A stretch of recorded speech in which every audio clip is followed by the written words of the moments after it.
Warganet di seluruh Indonesia, dimanapun berada, jumpa lagi saya Hasrullah di podcast Studio Hasrullah. Kali ini kita kedatangan tamu yang sangat kita banggakan, apalagi warga Sulawesi Selatan, khususnya adalah dari selatan Pulau Sulawesi, yaitu Pulau Selayar, putra yang sangat kita banggakan. Ya. Beliau adalah Profesor Dr. Abdul Qadir, PhD, PhD, KL. Ya. Cukup panjang ini gelar beliau. Tapi kali ini kita akan bicara tentang pentingnya soft skill dalam kepemimpinan.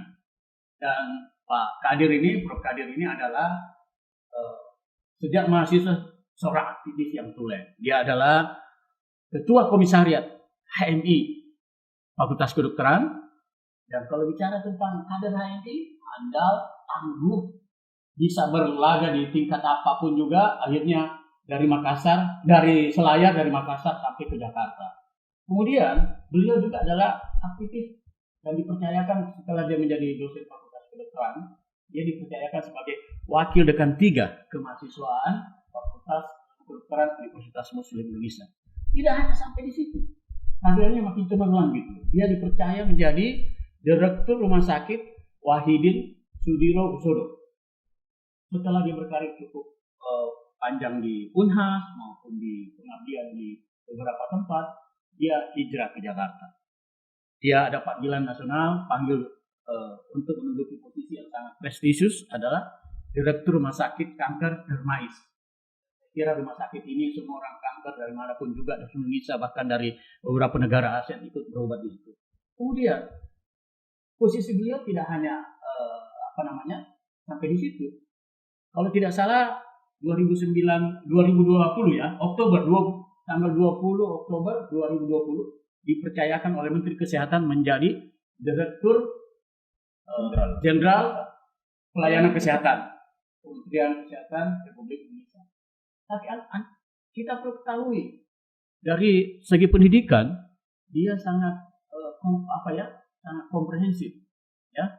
S1 di Unhas ya, kemudian dia melanjutkan S3 di Universitas Hiroshima. Wah, dia pergi ke Jepang nih. Saya ingat kakak yang ke Jepang ini kalau begini, Pak Prof. Qadir. Kemudian kembali dia mengabdi di alma mater. Dan kali ini kita akan bicara bagaimana pengalaman beliau menjadi seorang aktivis yang punya soft skill yang bagus. Bahkan kalau tidak salah 5 tahun lalu ikut training leadership dari Hermawan Kartajaya ya. Dan ini semua dialah tidak punya intuisi memimpin. Dan kita berharap bagaimana menjadi sebuah model sebagai alumni Universitas Hasanuddin. Saya persilakan Pak Qadir. Ya. Terima kasih Pak Hasrullah. Assalamualaikum warahmatullahi wabarakatuh. Dan selamat pagi untuk seluruh netizen di seluruh Indonesia. Ya. Terima kasih Pak Hasrullah yang telah memperkenalkan yang luar biasa saya kira. Namun demikian tentunya segala sesuatu itu tidak terlepas daripada garis tangan Pak. Jadi Allah Subhanahu wa taala memang sudah menakdirkan kita semua untuk menjalani hidup ini dengan apa adanya seperti itu. Saya juga dari dulu memang mulai dari SD, SMP sampai ke SMA karena saya adalah alumni SMA Makassar sebenarnya. Ya. Itu tidak pernah bercita-cita untuk menjadi dirjen. Ya. Cita-cita saya dulu cuma sangat sederhana, untuk menjadi seorang dosen, menjadi seorang dokter dan nanti akan mengabdi kepada masyarakat. Namun demikian tentunya dalam perjalanan hidup ini itu Allah memberikan beberapa alternatif, beberapa jalan. Dengan demikian ya, kita mengikutilah kayak air mengalir lah. Seperti itu kira-kira Pak Hasrullah. Ya. Saya kira alumni kita yang seperti Prof. Qadir ini luar biasa. Karena dari Selayar, kemudian Makassar, tidak gampang orang bertarung di tingkat nasional gitu. Saya tahu persis itu adalah karir yang harus kita rintis dan semua alumni Unhas mau menduduki posisi eselon 1. Ya, kita mau tahu kiatnya. Selama mahasiswa apa sih yang harus dibekali bagi adik-adik kita dari HMI, dari Unhas yang kira-kira bisa menjadi role model buat kita gitu. Ya. Jadi memang Pak Hasrullah menjadi seorang leader itu memang tidak bisa cuma karena program di sekolah kan gitu. Kalau kita mengikuti S1, S2 dan segalanya untuk menjadi seorang leader. Tapi leader juga dibentuk oleh sesuatu yang disebut sebagai talent. Suatu bakat. Jadi orang menjadi leader itu memang karena di dalam darahnya itu memang ada bakat menjadi seorang pemimpin. Seperti itu. Dan pemimpin itu memang tidak bisa timbul dengan sendirinya, tapi pemimpin itu juga ada hasil interaksi internal dan eksternal. Dan itu memang akan menjadi seorang pemimpin seperti itu kira-kira. Tapi yang paling penting memang buat kita semua adalah bahwa modal seorang pemimpin itu adalah satu yang trust, kepada kepercayaan. Kalau kita dipercaya oleh orang, maka tentunya itu akan merupakan modal kuat buat kita semua untuk menjadi seorang leader. Karena itu memang yang harus kita jaga adalah integritas dan trust itu, kejujuran itu harus dijaga dengan baik. Supaya apa? Kita harus mengacu falsafah kita sebagai orang Bugis Makassar itu adalah satunya kata dengan perbuatan. Itu penting, Pak. Ya. Saya kembali ke HMI gitu. Ya. Apakah nilai-nilai semacam itu tentang trust, kejujuran, kepercayaan, kemudian amanah yang diberikan dilaksanakan dengan baik? Apakah memang di training-training di HMI yang punya kader mulai dari bawah sampai tingkat pusat itu memang dibekali seperti itu, menjadi komitmen sebagai sebagai orang yang pernah berkecimpung di himpunan mahasiswa Islam Indonesia gitu. Ya, jadi memang itu adalah nilai dasar, Pak. Nilai dasar dalam organisasi HMI itu adalah memang adalah kejujuran. Itu yang dibentuk di depan. Dan memang saya kira di dalam interaksinya kita memang dilatih bagaimana di dalam suatu organisasi menjadi seorang leader, menjadi seorang pemimpin, seorang yang bisa betul-betul bisa memegang amanah seperti itu. Itu memang dilatih. Dan yang paling penting memang di dalam HMI-nya memang karena itu ada itu adalah Islam, Pak. Iya. Itu adalah nilai-nilai agama yang harus kita pegang teguh di situ. Nilai-nilai agama itu kan artinya yang pertama adalah tentunya ada rasa sayang menghormati orang lain, kan? Menghormati orang lain, kita juga menghormati, dan juga tentunya ada kita harus saling menolong kepada orang lain. Jadi nilai kemanusiaan atau humanity itu yang Tapi waktu mahasiswa ini kan ya kentara kalau seorang aktivis memimpin dengan bukan aktivis gitu. Ya. Kenapa? Dia tahan dengan ujian gitu, tahan dengan mentalitas yang baja gitu. Ketika Pak Kadir, Prof Kadir menjadi komisariat di HMI di kedokteran atau aktif di Senat Mahasiswa Kedokteran, kira-kira apa yang bisa kita ambil ya sehingga kita bisa bertahan di samping tahan terhadap bantingan godaan barangkali ya, terutama di kekuasaan itu kadang-kadang ya biasalah. Kadang-kadang jabatan godaannya sangat besar sekali gitu. Kira-kira bagaimana mempertahankan idealisme seperti itu sehingga bisa bertahan di puncak yang mungkin tidak hanya jadi dirjen, ada opsi barangkali mau jadi rektor, mau jadi menteri atau jadi apa gitu. Saya melihat orang-orang yang seperti ini harus kita pertahankan gitu, karena orang yang sudah terbentuk punya talent, punya leadership yang mapan, yang kuat. Dan itu barangkali Prof Kadir bisa memberi pelajaran kepada adik-adik kita, kemudian kepada pemimpin lain. Bagaimana sih sebenarnya mempertahankan Spartan ini supaya nilai-nilai kejujuran, dinamika kemahasiswaan sampai bisa bertahan sampai sekarang gitu. Ya, yang pertama tentunya kita yakin dan percaya bahwa segala sesuatu itu adalah ketentuan Allah Subhanahu wa taala. Ya.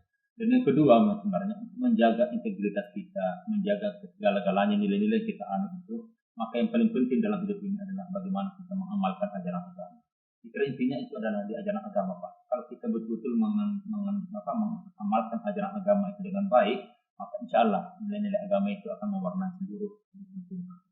Dan saya yakin dan percaya segala sesuatu itu orang bilang ya di dalam hadis Nabi pun menyebutkan bahwa satu daun pun itu tidak akan jatuh dari pohonnya kecuali izin Allah Subhanahu wa taala. Ya. Oleh karena itu saya tetap yakin segala sesuatu kejadian dalam hidup kita itu adalah membawa skenario.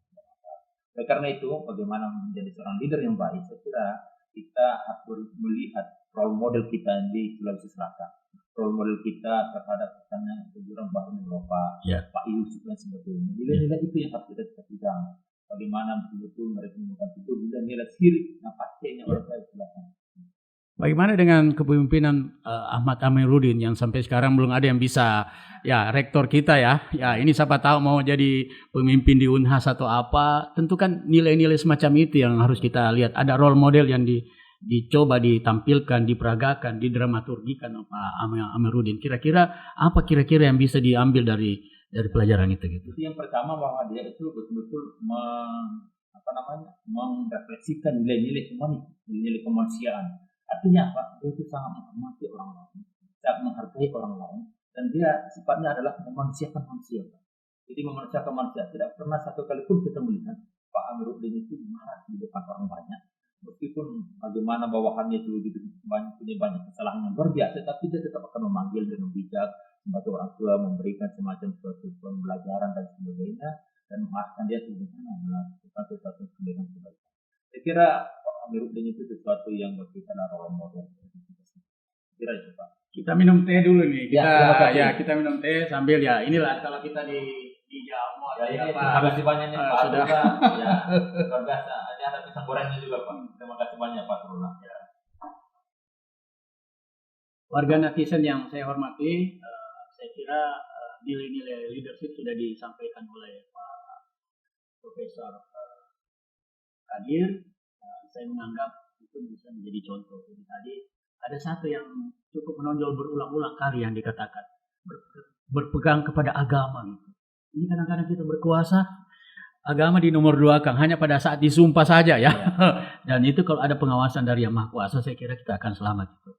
Kemudian yang lain, ya humanity. Ya sama dengan kita punya topik yang selalu humanity. Bagaimana hubungan antar manusia, kemudian memanusiakan manusia, menghormati orang, tidak memarahi di depan publik. Itu semua nilai-nilai yang dikatakan tadi adalah nilai sih. Yang kalau itu dilakukan terus, saya kira Prof. Kadir ini akan mencapai puncak yang bagus. Saya kira ini pasti eselon 1 masih bisa naik nanti ini, insya Allah. Kalau itu hal-hal yang bisa diterapkan dalam leadership.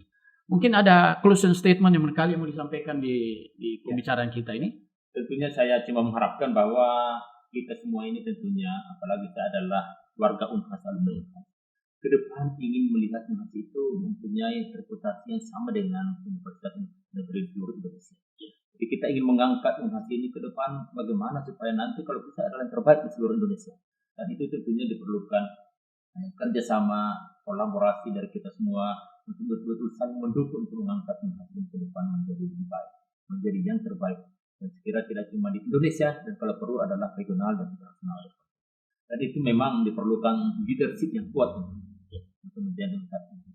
Sekira cuma itu bahwa kita memang harus bergandengan tangan tanpa melihat siapapun juga dari manapun asalnya, tapi pada prinsipnya kita mempunyai komitmen yang sama untuk mengangkat Unhas ini menjadi universitas yang terbaik. Kira itu Pak. Ya. Netizen yang saya hormati, saya kira ada pernyataan yang menarik tadi, kolaborasi, kemudian komitmen untuk membangun universitas itu, walaupun dia di luar, ada komitmen untuk membangun kampus universitas dan mengangkat nama baik di tingkat nasional maupun di tingkat internasional. Dan lebih penting lagi, menjadi strong leader adalah berpegang kepada agama, sehingga goncangan apapun juga kita akan hadapi. Saya kira demikian kita punya diskusi yang cukup memberi inspirasi. Kita ketemu di topik yang lain.